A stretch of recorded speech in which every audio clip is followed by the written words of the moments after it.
Hello po sa inyong lahat mga ka-crypto. Ako po si Pinoy Crypto Trader at sa video na ito ay atin pong pag-uusapan ang tungkol dito kay Book of Meme. Yan, meron po tayong komento rito mula kay ka-crypto na yan, sabi niyo rito ay Book of Pepe. Yan, pero sa tingin ko ay wala pong Book of Pepe. Book of Meme po ito. Kaya yan, meron po tayong balita tungkol kay Book of Meme. Yan. Kung saan ang sabi po rito ay Binance to list Book of Meme or Boom. Yan po yung kanyang pangalan ng kanyang token Boom. Yan, Book of Meme.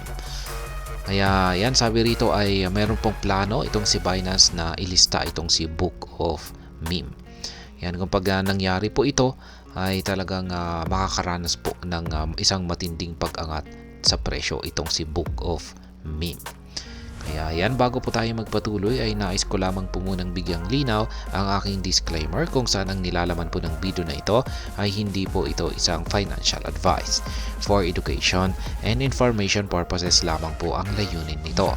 Maliban po dito ay nais ko na rin pong magbigay babala na wala pong kahit anumang group chat ang Pinoy Crypto Trader. Ayan, yan po si Binance. At kung i-check po natin yung kanyang chart ay ayan, ito po yung kanyang daily chart time frame. Nakakatatlong candlestick pa lamang po tayo. Dito sa 4-hour chart ay ayan lamang po, iilan pa rin yung mga nabubuong candlestick natin. Yan naman po ang kanyang 1-hour chart. Kaya ayan, kulang po tayo sa datos. Mula po ito sa datos ng HTX. Ayan, pero para magkaroon po tayo ng technical analysis dito ay kailangan po natin ng sapat na mga candlesticks. Ayan. Pero sa kalagayan po ni Book of Meme ngayon ay ayan, mahirap pong i-technical analysis kasi yan, kulang po tayo sa datos.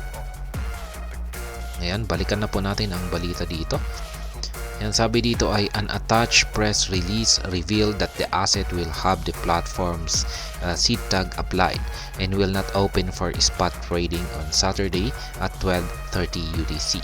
Moreover, the announcement revealed that the spot trading pairs for the asset will be Boom BTC, Boom USDT, Boom FDUSD, and Boom TRY. Additionally, withdrawals are set to open on Sunday. Kaya yan na nga yung inilabas ni Binance na kanilang pag-list, yung kanilang listing. Yan, pag-list dito kay Boom. Yan, magaganap po ito sa araw ng Sabado, 12:30 UTC po ito. At yan na nga yung mga trading pairs na kanilang ililista sa kanilang platform.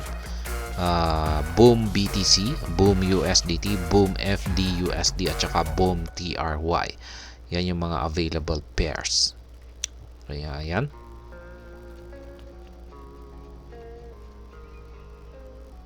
Binance announces Boom listing.